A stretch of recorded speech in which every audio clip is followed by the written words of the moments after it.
and welcome to another edition of How to Build a Theatre, the podcast that charts the creation of a new theatre in Brussels, Belgium, by exploring different aspects of the theatre industry.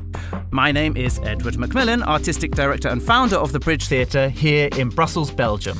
And I'm Phil Wilcox, an opera singer and learning participation coordinator based here in London. So, how are you doing, Ed? Yeah, I'm good, thanks, Phil. How are you? I'm very well, thank you. Yeah, it's we're recording this just fresh after the new year. Just about staggering back into work at the moment, but are you well rested? No, not at all. No, good. No, completely overeaten, overdrank, all the rest of it. But yeah, had a great time with family and friends. How about you? How was your new year? Yeah, good. A nice time to relax. You know, the last few months of 2021 were pretty busy for us with our first projects, I guess, first activities. I don't want to say too much about that because I think we're gonna talk about that in a bit more detail in a later episode. Isn't that right, Phil? Yeah, I mean, but people will be keen to hear about Vincent River, the first production that the Bridge has managed to put on. It sounds. Unfortunately, I couldn't get over to see it, but it sounds amazing. Yeah, I mean, to be honest, it exceeded my expectations. You know, I'm really proud of what we managed to achieve. We're a totally young organisation, and we managed to put on this amazing play with some fantastic actors for 4 weeks here in Brussels. The audience loved it, and it looked amazing. I was so happy with it. And then we also had a couple of community participation activities, which also were very well received. So, in general, despite the hard work, yeah, I'm really happy. Great, and things already in the new year are just looking up in terms of obviously the big C word, and sort of things freeing up, a bit more travel, that sort of stuff. So I'm sure you ran into a few complications in the running of Vincent River and those community projects, but it sounds like it's been a great start. And like you say, next month we're going to dedicate a whole episode to catching up, just you and me. It's going to be like the old days, Ed, just you and me. As a sort of year's anniversary of the Bridge's existence, and we're gonna talk in detail about all those wonderful first things. So this month, what are we talking about, Ed? Yeah, well, you know, so during Vincent River, I was quite often hanging around the production and, we ourselves were managing the front of house, so selling tickets, so I was there helping that. And then I was also quite often staying behind afterwards, you know, being the overly protective producer. I couldn't keep away. And the cast were actually very good at staying afterwards and talking to the audience members who came and discussing with them, and that was a really nice interactive thing. And, you know, we would be chatting with the audience members who came that night. And then they would come to me and say, "Oh, so what is your relationship with this production?" And then I would tell them, "Well, I'm kind of producing this." And then they would kind of look at me with this quizzical kind of, "Oh, okay," kind of face. And either they would move on or they would be like, "Okay, but what does that actually mean you did?" And I found it that actually there's quite a lot of ignorance around what a producer actually does, and even within the industry, as we were talking about just before we recorded this episode, Phil, even within the industry, it's sometimes a bit mystifying. So, with that in mind, I thought it might be quite useful to actually bring on quite an experienced producer to come and talk about what the role of a producer actually does, and also his experiences with getting into that field of work and his amazing career that he's had. Fantastic. Sounds really interesting. So our guest today is Olivier Award-winning producer Joseph Smith. Among the hits, I've got your blurb in front of me, Joe. Among the hits that you've produced or been involved with, Come From Away, Sweeney Todd, Spring Awakening. We've already just had a quick chat before we started recording, and it just I'm super keen to find out the role of producer, freelance producer, production company, etc., what all these things mean, and I'm sure our listeners are too. So welcome to the show. Thank you. It's good to be here. Thanks for coming on, Joe. Now, before we get started properly, Phil usually likes to warm up our guests with a few simple, quick-fire questions. So are you up for it? Always. Right, here we go. First thing that comes into your mind, or first answer that pops out to you. Are you an early bird or a night owl? Early bird. Early bird, very good. Are you an introvert or an extrovert? Extrovert. Oh, right, yeah. Favorite season, spring, summer, or autumn, winter? Summer. Very defined. Do you have, now I'm going to start challenging you, you're too good at this. Have you got a favourite go-to band that you listen to, or composer, or is it a musical artist? Springsteen. Gosh, can't trip him up. Any food hates? Raisins. Raisins? What's wrong And then with people raisins? ask me, but do you like currants? I'm like, they're the same thing. Are they though? Are they? Do you like, this is a bit of a festive themed one, do you like the act of giving gifts, or would you rather receive gifts? Oh, definitely giving. Giving, that's lovely. I'm running out of thought. I don't. So you've He's stumped very me. good. I You're think he very gets 10 good. points for that. Yeah, you won the special prize. I thought you were going to ask me So, who my favourite playwright was and things like that. Oh, Lord, no. I was gearing up for that. Well, who's your favourite playwright then? That's a really good question. Right, we stumped him. Very good. Yeah, it would be too obvious to say Shakespeare, wouldn't it? But Definitely I think not. I like Jez Butterworth, who wrote Jerusalem, and which is a play I worked on in the past, and Mojo and a number of other pieces. I like his take on the world, shall we say.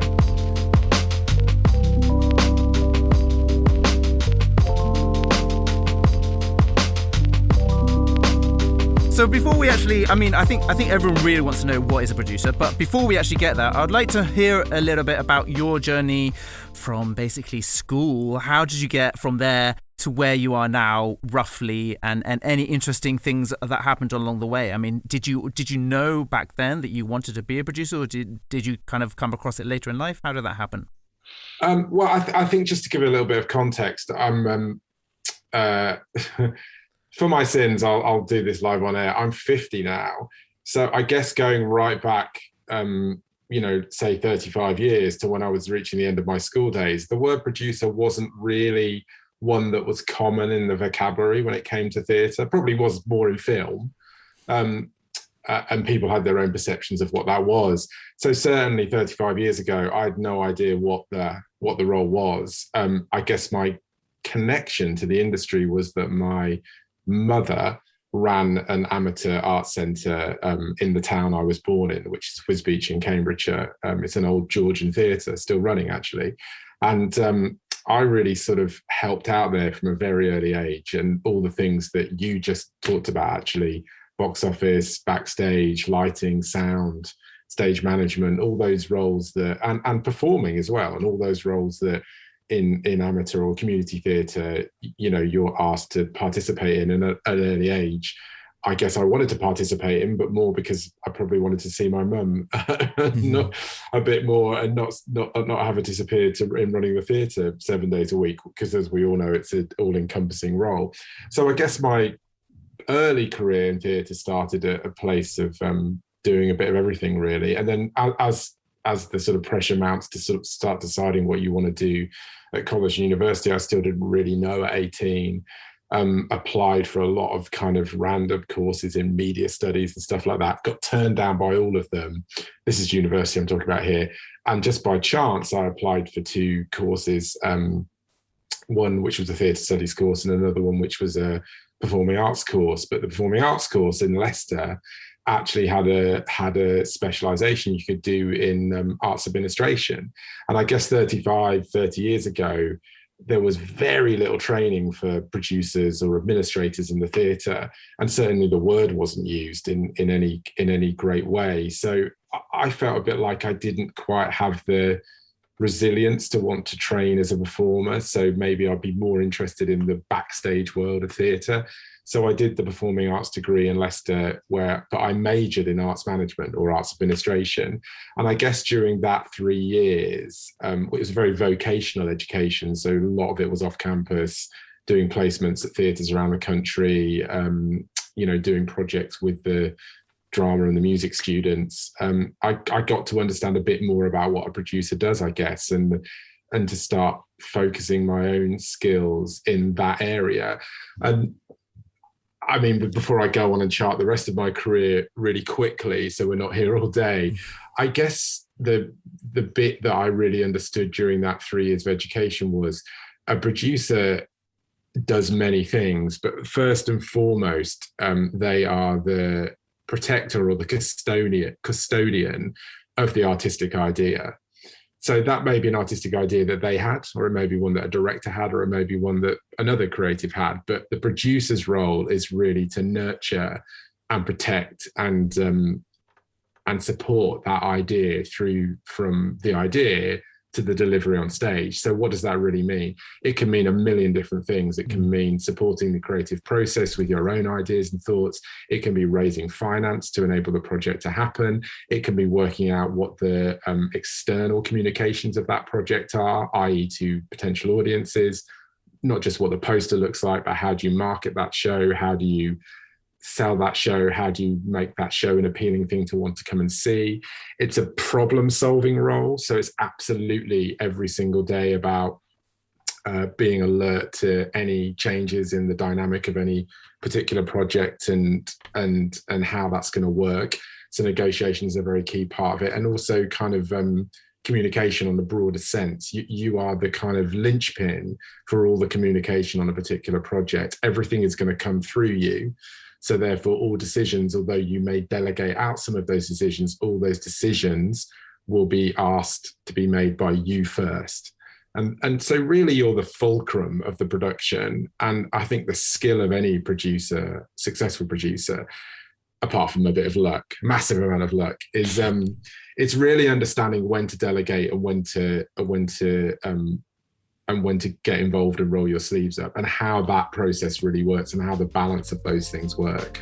It's about trust and responsibility and how you kind of manage that, really.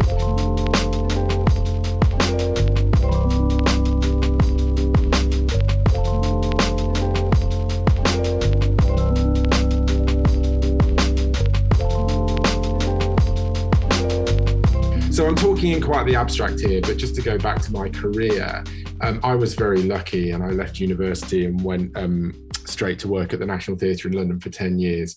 And I worked in their education department, their outreach department, which was very robust at the time and was a department that produced shows that toured around the country and overseas, not just to schools and colleges, but to theatres and art centres internationally. And I really cut my teeth there. I trained initially under Sonia Friedman, who a lot of you may know from her West End producing kind of career, and the success she's had. She worked in the department in the early 90s. And then I also trained under a number of people at the National Theatre. I worked under three different artistic directors, Richard Eyre, Trevor Nunn, and right at the end of the Nick Heitner. So I got a really good insight into three very huge artistic directors and their various visions for an organisation as big as the National Theatre. And obviously I was working within a building there and a subsidised theatre company, so one that didn't work. Well, obviously finances were an important part of it, but it didn't work on a commercial basis. At the end of that 10 years, I produced a big season of work for the National Theatre called the Transformation Project, that put together a 6-month season of work across two of the theatres, which were 13 kind of world premieres of new plays and new pieces of work, and sort of went out on a big high having done that and done my 10 years there. And then I went off to work in New York for 4 years, which was really my first deep dive into commercial theatre, and a big kind of wake up moment for me it was as well, of really understanding the producer's role between the thing I talked about at the beginning, which is nurturing the creative idea, making sure the idea has space to be delivered and worked on and developed, but at the same time controlling and being responsible for the finances of a show, both the raising of that money to enable that show to happen, and also the decision making when it comes to the balance of risk and expenditure and how that sits. And I think the big thing that I learned from commercial theatres as opposed to subsidised theatre is the buck really stops with the producer financially. You are taking all the liability for that show. So in a way, yes, you are delegating out the creation of that work to a director and the actors. You're delegating out the delivery of the set design to a set designer and a production manager. But all of those people cannot work on the show without you creating the mechanism and the structure by which they work. So you're really, as the producer, creating the culture of how that production is going to happen. So I did 4 years in New York. I worked on a revival of Gypsy. I worked on a Lifetime 3, the Yasmina Reza play. I worked on a festival of the Alan Bennett Talking Heads monologues that we did downtown for a year. And then I worked on another new play called Retreat from Moscow by a English writer called Bill Nicholson. So I had a really varied Broadway and off-Broadway experience for 4 years. And then I kind of got itchy feet again and came back to the UK.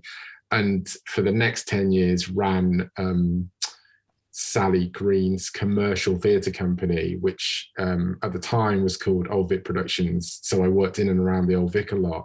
But also they were the co-producers of Billy Elliot the Musical. So it was one of my roles when I came back to represent the company as the co-producer on that show, both in terms of raising finance, delivering the sustainability of the London run of the show, taking the show out to Australia, where it played for a very successful 2 years, and then on to Broadway, where it played for 4 years. So I spent a lot of time after coming back to the UK, traveling back to the US as well.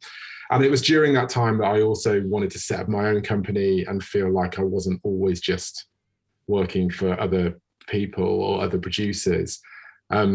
So I did that, and that's really been running for the last 10 years with a partner. And I advise a lot of people, you know, producing is such a scary profession. And as much as the theatre is a very collaborative art form, often as a producer, it can be a very kind of lonely business as the sort of key decision maker on a show and the person carrying all the kind of risk, I guess. So I wanted to partner with someone in the business to trade ideas from, but also to support each other, really. So I have a partner, a guy called John Brandt. The company's called Smith & Brandt Theatricals. And I guess our main body of work over the last recent few years has been our involvement from the big early stages of the musical Come From Away, which has developed pre-pandemic through 5 different productions around the world.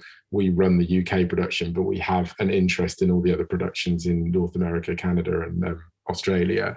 So that's been a big financial and artistic and kind of workload driver for the company. And I really balance some of my, I guess I would call my employment producing alongside my own company.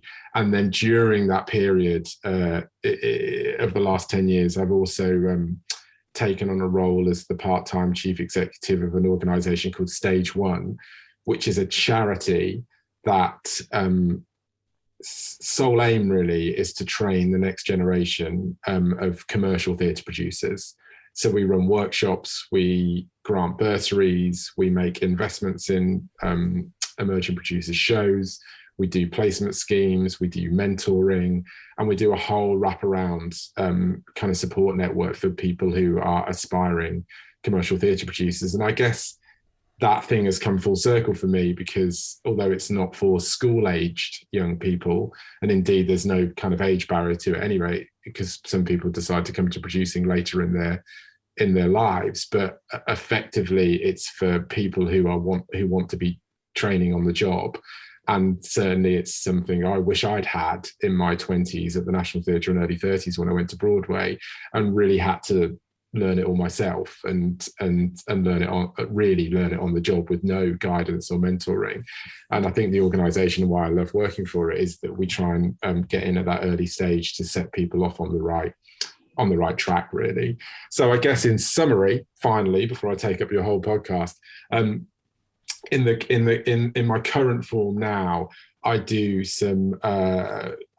my own company, Smith & Brandt Theatricals. I'm the chief executive of Stage One, the charity that trains commercial theatre producers, and I also produce musical development projects for Elton John and David Furnich, and we're in the middle of 2 musical development projects with them at the moment. So I guess my career has mostly focused in the last 10 years on musical theatre, but I do, with Smith Brandt, have done a number of plays as well, which we can talk about. But I don't want to take up all your time, and I want to hand it over to you guys for some questions. But that's a snapshot of the career and a little bit of my insight into the role of producer. Wow, thanks a lot for that, Joe. Well, that was quite comprehensive and so interesting to hear that overview and the development both of you personally, and for me, I think what I found interesting is actually also the development of the role of producer over time, and maybe I've got a few questions about that.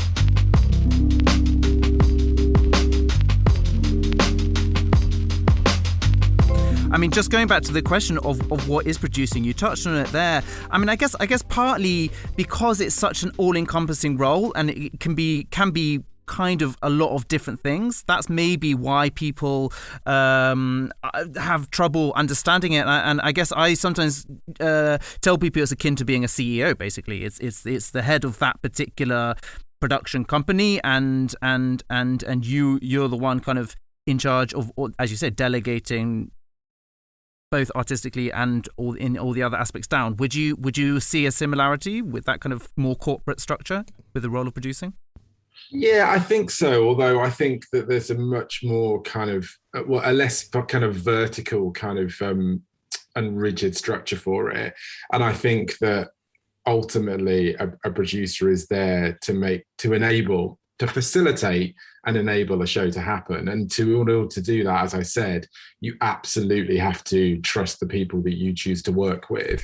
And if you end up kind of micromanaging or stepping into someone else's work boundaries in the wrong way, then the trust and the collaboration, and particularly on the creative side, but really also on the financial side, is going to break down. And that always leads to kind of tension and difficulties, if you see what I mean. So, but ultimately in the field I'm in now, commercial theatre, I sort of struggle to use this word, but I will use it. Morally, you have the responsibility for the show, because ultimately you're the one who's raised the money, and you're the one, if the show goes right, will be rewarded financially, and if it goes wrong, it will be responsible financially. So within that, any good relationship you have with a director or designer or a production manager or anyone else within that team, there needs to be a mutual level of respect that you allow them to do their work, but within reason. There has to be a point when you go,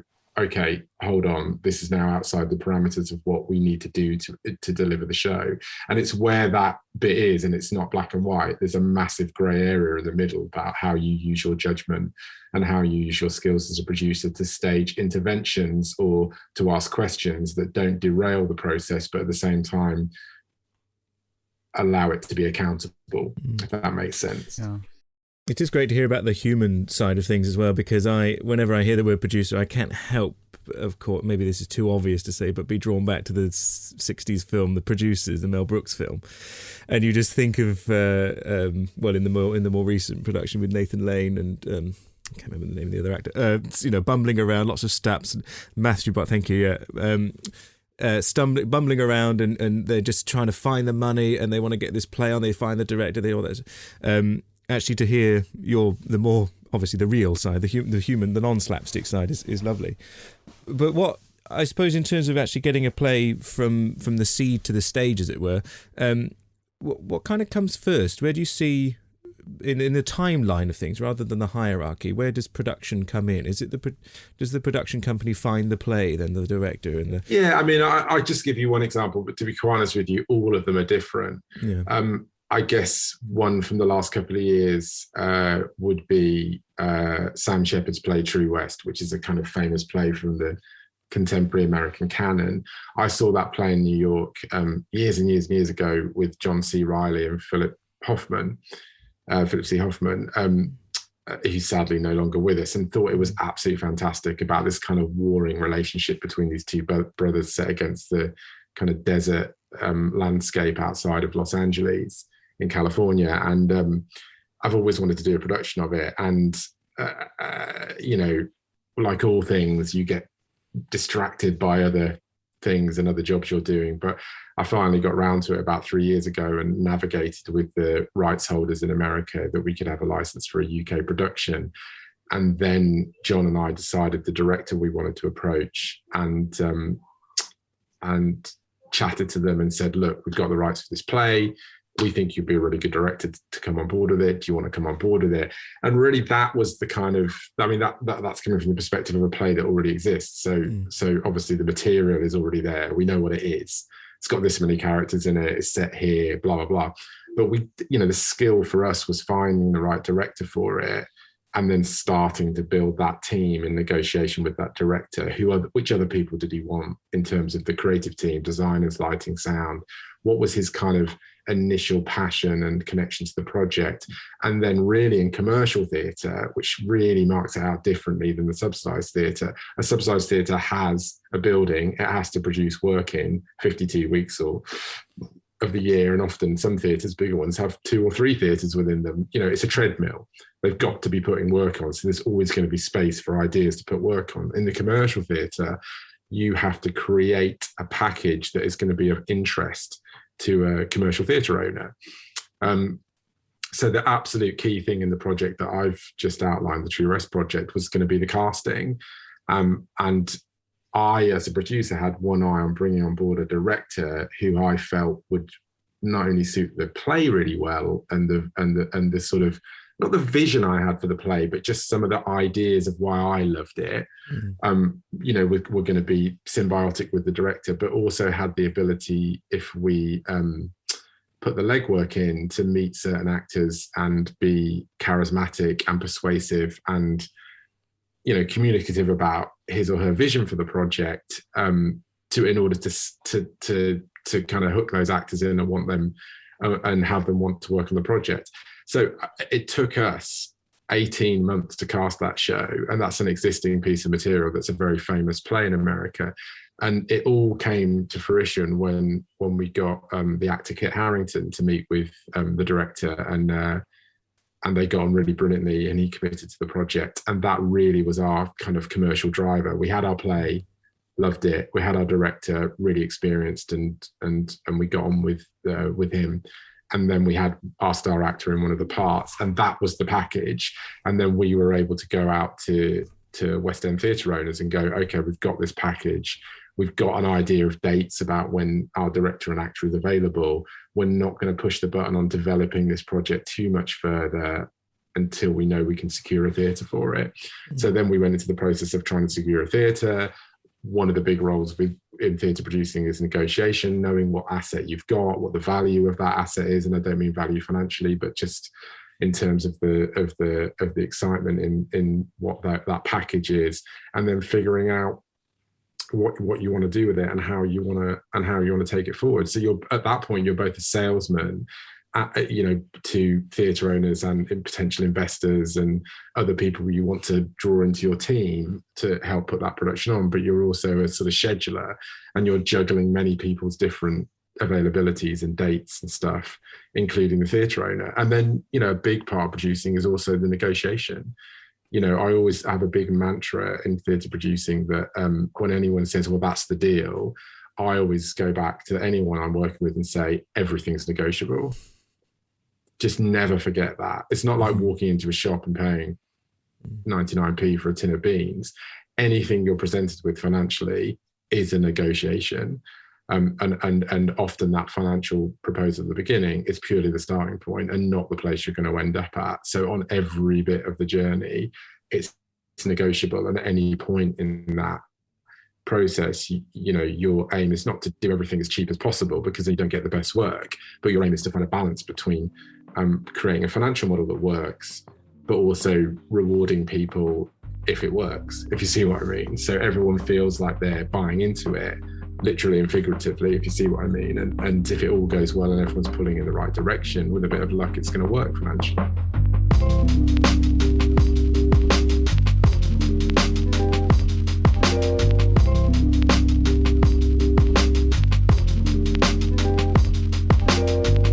I thought it was quite interesting what you said before, that when you left school, you didn't really know that this job producer exists, and it was kind of more arts administration.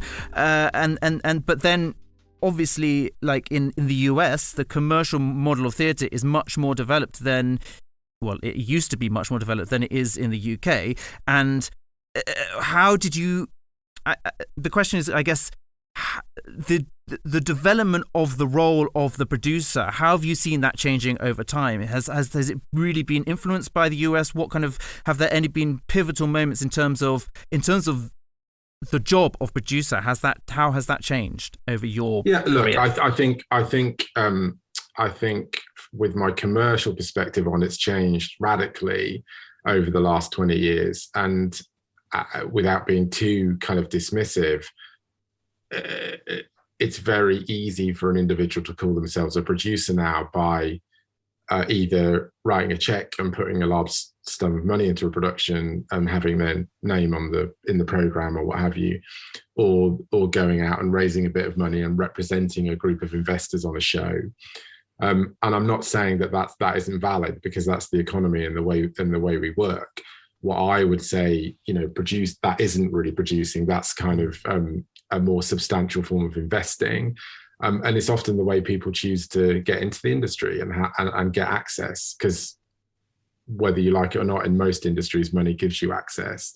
But I would say producing still boils down to the individual or the small group of individuals on some projects who are really sort of taking the risk. And I think what's happened over the last 20 years is those lines, because of the cost of putting on productions in this scale, particularly in New York, it was very clear that individual producers didn't have the ability to write checks for millions of dollars to put on shows like the old impresarios used to, both in the UK and the US. And theatre had moved on from the days of kind of Cameron Mackintosh and Andrew Lloyd Webber in the 80s, who were these kind of huge, great, impresario names putting on big blockbuster worldwide musicals. The industry became much more kind of diverse in a way. And I don't mean that so much in a heritage sense, but diverse in the sense that the many other people outside of kind of people born into the theatre industry suddenly saw a financial opportunity and suddenly came in from tech companies or from marketing or from business or from finance and went, oh, I can be a theatre producer. Can't be that hard. And really it was about a money thing. And I think that's the thing that's changed over the last 20 years is the role of the kind of, I don't want to say real producer, but the role of the kind of lead producer or the kind of creative producer has become slightly overshadowed by the need and the role and the multiplying of kind of what I call investing producers. So people who have a seat at the table because of the money they put into the show, not because they're involved in the actual day-to-day delivery of the show, if you see what I mean. So that's been the big thing that's changed. And look, and also as well, I think the word has become more common in the kind of public's language, but still completely misunderstood, which is what you started off by saying in this thing. And I think part of my role, I guess, with Stage One, but also just in general, is to sort of demystify a bit, really, because producers aren't these kind of people who sit in rooms in leather armchairs smoking cigars and counting wads of money. They come from a range of backgrounds. They have a range of tastes.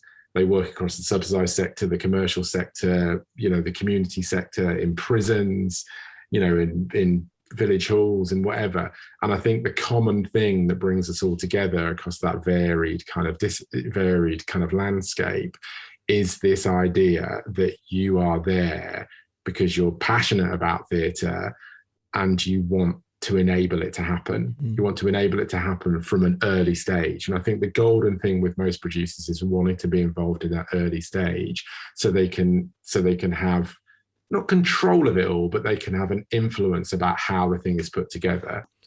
Do you think that misunderstanding of producer comes from film, perhaps? Or is it just the fact that theatre's rightly really so expensive? Is it the quantities of money that's needed, the idea of executive producers and stuff like that appears on the credits at the ends of films, and you think, well, that person probably didn't have a hands-on role in the actual creation of this film that I've watched or whatever, but I should imagine they packed in a few million, and their name on the credits brings in a few more million bums on seats when they release it in the cinema. Do you think that sort of muddying of the waters came from film production? Yeah, look, because film is just exponentially more expensive. So they were all, I think I agree with you. It did come from film, but the minute that someone was trying to raise, for example, Billy Elliot on Broadway in the mid to late 2000s, to do that musical on Broadway cost $19 million. There was just no way that we could look to have raised all that money without allowing other people who were going to finance that show some level of recognition and access to the process.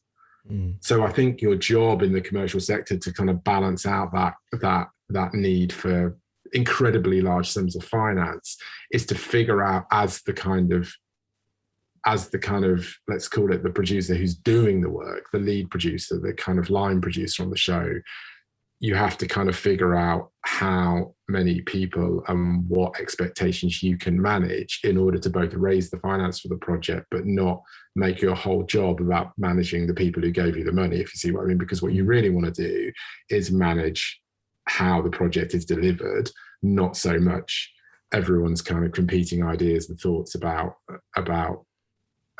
what the direction of the project would be, because they've got some skin in the game, if you see what I mean. Yeah. So yeah, I'm sure it's been influenced by film. And I think that, you know, the Pandora's box has been opened. Anyone putting in a legitimate amount of money to shows now will want a credit, will want to have some access, rather than just be an investor who comes to the opening night and gets a check, hopefully, at some point.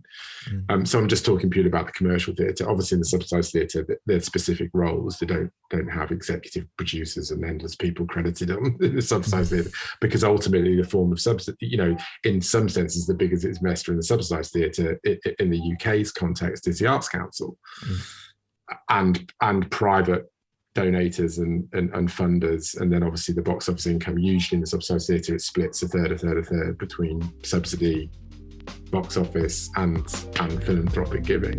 Whereas in the commercial sector, it's just about investment.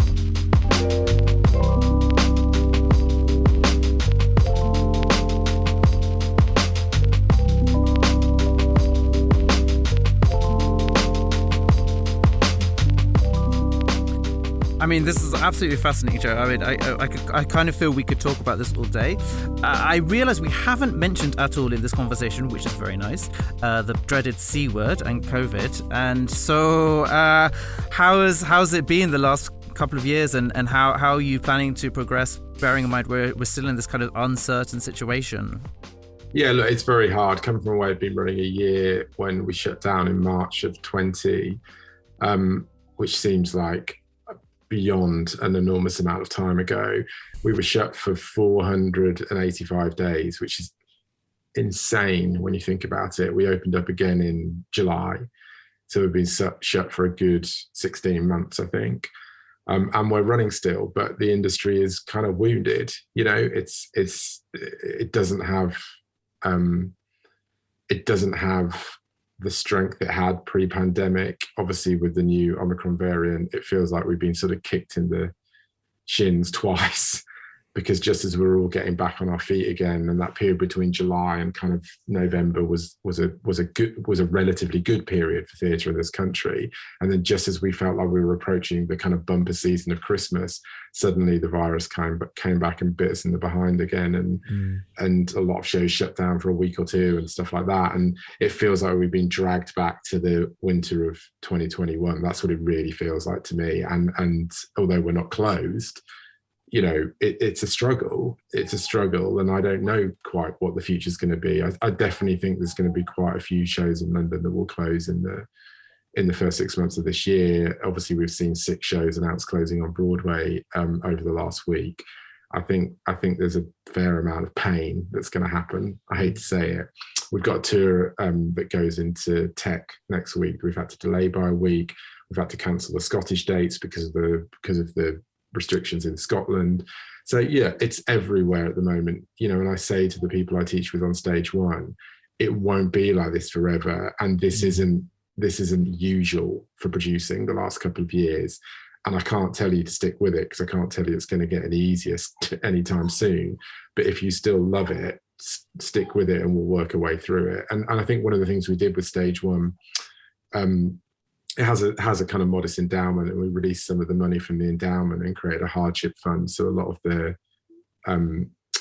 producers who were in the middle of delivering work, who had rehearsals cancelled, productions cancelled and stuff, could apply to Stage One in a very loose way. It wasn't a bureaucratic thing, but write us a letter to explain their circumstances, and we could grant them up to £5,000 to help them, not just with their productions, but to help them pay their rent and food and bills and stuff like that. So I think we all are in a position of pain at the moment, and whether you're quote unquote a successful producer like me, or you're just starting out in your career and producing at a much smaller scale, everyone was feeling the same amount of pain. And I don't know what the future's going to be. Is it a career we can rely on like I did for the first 30 years? I don't know.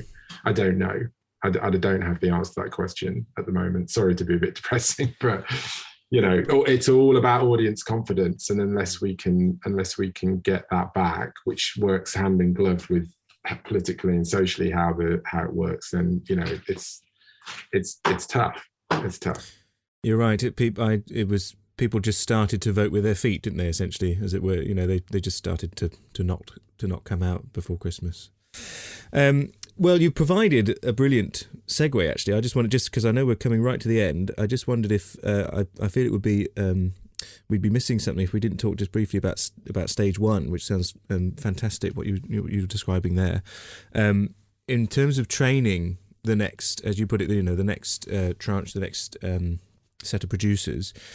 Two questions, I guess, and I'm aware we're coming to the end, but two questions would be. Who is it? Who are you looking to attract into coming to work with you? What kind of person what sort of attributes lend themselves to being a good producer? And I have a second one, and it's gone from my head, so I'll jump in a second and ask. Oh, that's fine. Look, I just to bring it right back up to date, I think the big thing we've tried to do in stage one over the last 3 years is to allow access to the process and education of producing for people who are historically underrepresented. And that comes across both in terms of heritage, their self-identification in terms of class, gender, identity. There's a whole cohort of people who have it's a very white profession. And we've made great strides in women coming through the sector. But in terms of anyone who isn't kind of white and middle class, should we say, and actually, predominantly straight, it's not a badge of honor, I would say. So one of the big things that Stage One has done is we've been running on this scheme called Bridge the Gap for the last 3 years, which does a lot of groundwork in identifying the underrepresented groups and bringing them into our training programs, with the idea that we're not going to change this industry's makeup on the producing side overnight. It's going to take decades and probably beyond my time at Stage One. But the idea is if we can see people in an early stage through placements, bursary support, mentorship, and the workshop programs we do, in 5, 10, 15 years time, they will be the me's and the Johns and hopefully the next Camerons and blah, blah, blah, blah. So we will see a much more diverse workforce in producing, which hopefully in the end will also lead to a more diverse taste in terms of the work that's produced as well. I'm talking very specifically about the commercial sector here. But to answer your point about who we're looking for, yes, we are looking to support a more diverse group of producers. But I think we're looking for entrepreneurs ultimately. We're looking for people who are self-starters. We're looking for people who don't mind managing risk and taking risk, and who are motivated by a passion for theatre and an excitement about finding out how the artistic side works alongside the economic side, and how you trade that balance. No, I mean, I've been following Stage One for quite a while, and I have to say it's such a fantastic resource, and I think it's well appreciated from around the producer community. So yeah, so thanks for setting it up as well. It's been very, very useful also for me personally. So I think we are at the end of today's episode. Thanks so much for your time. It's been great to talk to you, Joseph Smith. No problem. All right, take care. And Phil, thanks a lot. Pleasure. See you again. See you next time.